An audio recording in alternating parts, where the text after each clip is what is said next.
नमस्कार, मैं मुकेश। आप देख रहे हैं अहम खबर। इस वक्त वैशाली जिला के राष्ट्रीय जनता दल के उपाध्यक्ष रवि कुमार चौरसिया हमारे साथ जुड़ गए हैं। चलिए आइए इनसे जानते हैं कि राष्ट्रीय जनता दल द्वारा कहीं भी तिरंगा यात्रा निकाला गया कि नहीं निकाला, अगर नहीं निकाला गया तो क्यों नहीं निकाला गया, इस बारे में जानते हैं।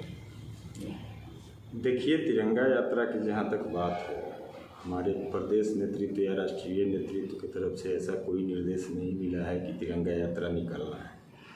और राष्ट्रीय तिरंगा एक राष्ट्रीयता का प्रतीक है और ये परंपरा देश में चली आ रही है कि हमारे देश में 2 दिन राष्ट्रीय त्यौहार मनाया जाता है, एक 15 अगस्त को और एक 26 जनवरी को। यह 75वां स्वतंत्रता दिवस आने वाला है। उस दिन भी हम लोग धूमधाम से झंडा को फहराएंगे, राष्ट्रध्वज को सलामी भी देंगे और पुनः झंडा का अपमान नहीं हो इसलिए शाम में 5 बजे झंडा को उतार भी लिया जाता है। लेकिन ये जो प्रोपगंडा हम लोग नहीं करते हैं और दिखावा की राजनीति नहीं करते हैं, भारतीय जनता पार्टी के द्वारा जो तिरंगा यात्रा बार बार निकाला जाता है, यह देश के और राष्ट्रीय झंडा का अपमान है। क्योंकि राष्ट्रीय झंडा या तो शहीदों के सम्मान में, जब कोई सैनिक शहीद होते हैं तो लपेटा जाता है उनमें, या जो हमारा कॉन्स्टिट्यूशनल जगह है जैसे लोकसभा है, विधानसभा है या सुप्रीम कोर्ट है, हाई कोर्ट है, वहाँ पे आपको तिरंगा झंडा फहराता हुआ मिलेगा। लेकिन बाकी आम जगहों पर तिरंगा झंडा को 15 अगस्त और 26 जनवरी के शाम के बाद उतार लिया जाता है यदि त्यौहार मनाया जाता है। तो यह संविधान के खिलाफ और संविधान को तोड़ने वाली भाजपा को महंगाई और बेरोजगारी से युवाओं का ध्यान भटकाने के लिए यह तिरंगा यात्रा जैसा ढोंग ढकोसला और डपरसंखी कार्यक्रम चलाती है। इस तरह के कार्यक्रम चला के और युवाओं को गुमराह करती है। कहीं न कहीं हमारे देश के प्रधानमंत्री ने आह्वान किया है कि 13, 14, 15 को हर घर तिरंगा लहराएगा, इसके बारे में क्या कहे? नहीं, हर घर का लोग तिरंगा लहराएगा, लेकिन जब त्यौहार है, हमारा राष्ट्रीय त्यौहार 2 दिन घोषित है, हिंदू धर्म के अनुसार भी हमारा बहुत सारा त्यौहार घोषित है, तो वह एक ही दिन क्यों होता है? उसको 2-3 दिन क्यों नहीं करवाया जाता है? जैसे छठ हुआ, दीपावली हुआ, दशहरा हुआ, उसके उसी तरह संवैधानिक रूप से 2 दिन ही तय है कि देश के आम लोग झंडा फहरा सकें। वह है 26 जनवरी और 15 अगस्त।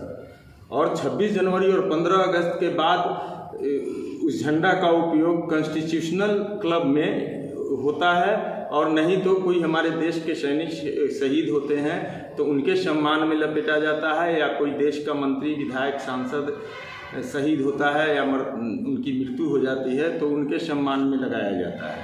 और तिरंगा को ये लोग मजाक बना दिए हैं। तिरंगा का झंडा का धंधा भाजपा शुरू कर दी है और उद्योगपतियों को लाभ दिलाने के लिए ये झंडा का धंधा, चूँकि 2-3 साल से पिछले कोरोना काल से उद्योगपतियों का झंडा पड़ा हुआ था और उद्योगपतियों की पोषित यह सरकार उस झंडा को बिकवाने के लिए, अभी आपको पता है मेरा गांव है इसी जगह, इस गांव में भारतीय जनता पार्टी के विधायक जो हैं यहाँ के, वो मीटिंग किए 10-20 लोगों का, और उसमें 2 आदमी झंडा का डोनर बना, और कल होके वही झंडा प्रति आम व्यक्ति से 25 रुपया में बेचा गया।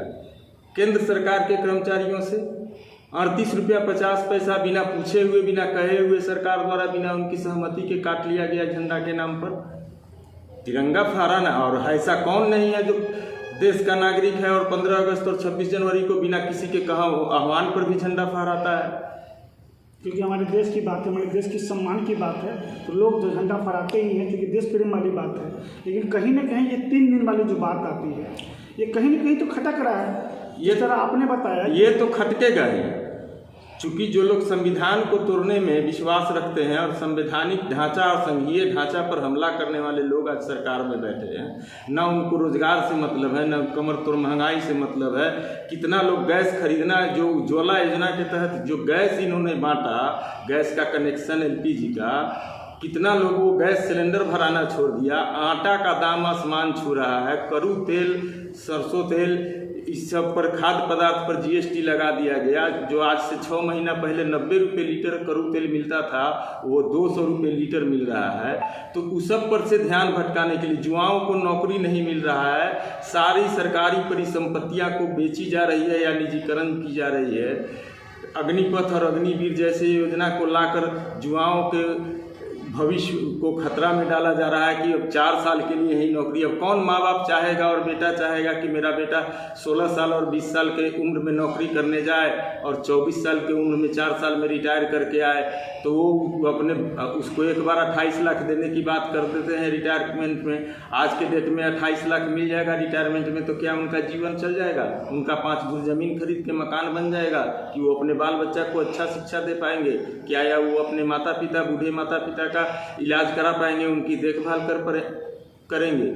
तो एक तरह से सरकारी नौकरी तो ही ख़त्म कर ही दिए, सरकारी परिसंपत्ति तो बेच ही दिए। देश को जुआ किस तरह गुमराह रहे हैं, तरह तरह का उपयोग करते रहते हैं। कभी नफरत की दीवार खड़ा करते हैं, कभी थाली बजवाते हैं, कभी मोमबत्ती जलवाते हैं।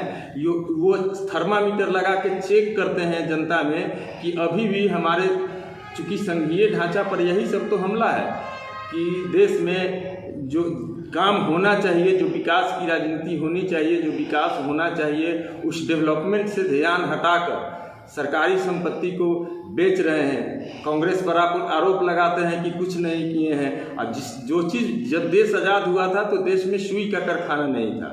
आज जिस जेट विमान से वो घूमते हैं और चांद तक जाने की बात होती है, चाहे पाकिस्तान पर 2-2 बार युद्ध हुआ तो जीत की बात हुई, तो वो सब कांग्रेस की ही देन थी और पुरानी सरकार की ही देन थी। लेकिन इनके समर्थकों के से और इनसे आरएसएस वाले और भाजपा वाले लोगों से बात कीजिए तो उनको लगेगा कि देश 2014 में ही आज़ाद हुआ है और 2014 से ही देश में सब कुछ हो रहा है, इसके पहले कुछ नहीं हुआ है। लेकिन हो क्या रहा है? इन्होंने जो वादा किया था 2014 के पहले, जो घोषणा पत्र था, उस घोषणा पत्र के हिसाब से इनको 15 लाख रुपया हर आदमी के खाते में देना था, 2 करोड़ हर साल नौजवान को नौकरी देना था। ये सब जब बाद में विपक्ष सवाल किया तो इनके उस समय के तत्कालीन राष्ट्रीय अध्यक्ष, जो अभी केंद्रीय गृह मंत्री हैं, अमित शाह, बोलते हैं कि ये सब तो चुनावी जुमला था। तो ठीक उसी तरह इस तरह का तिरंगा यात्रा अघोषित डे को, जो मेरा नेशनल फ्लैग है और राष्ट्रीय, मैं सलाम करता हूँ उस तिरंगे को कि वो तिरंगा 15 अगस्त और 26 जनवरी को फहराया जाता है, जिसका अपमान ये लोग कर रहे हैं। और उस तिरंगा यात्रा, कभी इस तरह का यात्रा, कभी उस तरह का यात्रा का ढोंग करके युवाओं को गुमराह करने की कोशिश करते हैं। और जो मूल मुद्दे हैं, महंगाई, बेरोजगारी, स्वास्थ्य, शिक्षा, सड़कें, इस पर इनका ध्यान नहीं है। इनका ध्यान है कि कैसे निजी जो इनके उद्योगपति मित्र हैं उनका कमाई कैसे बढ़े, अडानी अंबानी कैसे बढ़े, ये सोच रहे हैं। आम गरीब का हाल बेहाल है, ना उनसे गैस खरीदा जा पा रहा है। आटा का भाव अभी 20 दिन पहले 20 रुपये केजी था, आज 30 से 35 रुपये केजी हो गया। उस पर जीएसटी भी लगा दिया। और खाद्य पदार्थ पर जीएसटी लगाना किस तरह से है? टॉयलेट पे जीएसटी लगा दिए हैं, कफन पे जीएसटी लगा दिए हैं। अब आदमी मरेगा तो उसको कफन पे भी जीएसटी देना होगा, उसके परिवार वाले को देना होगा।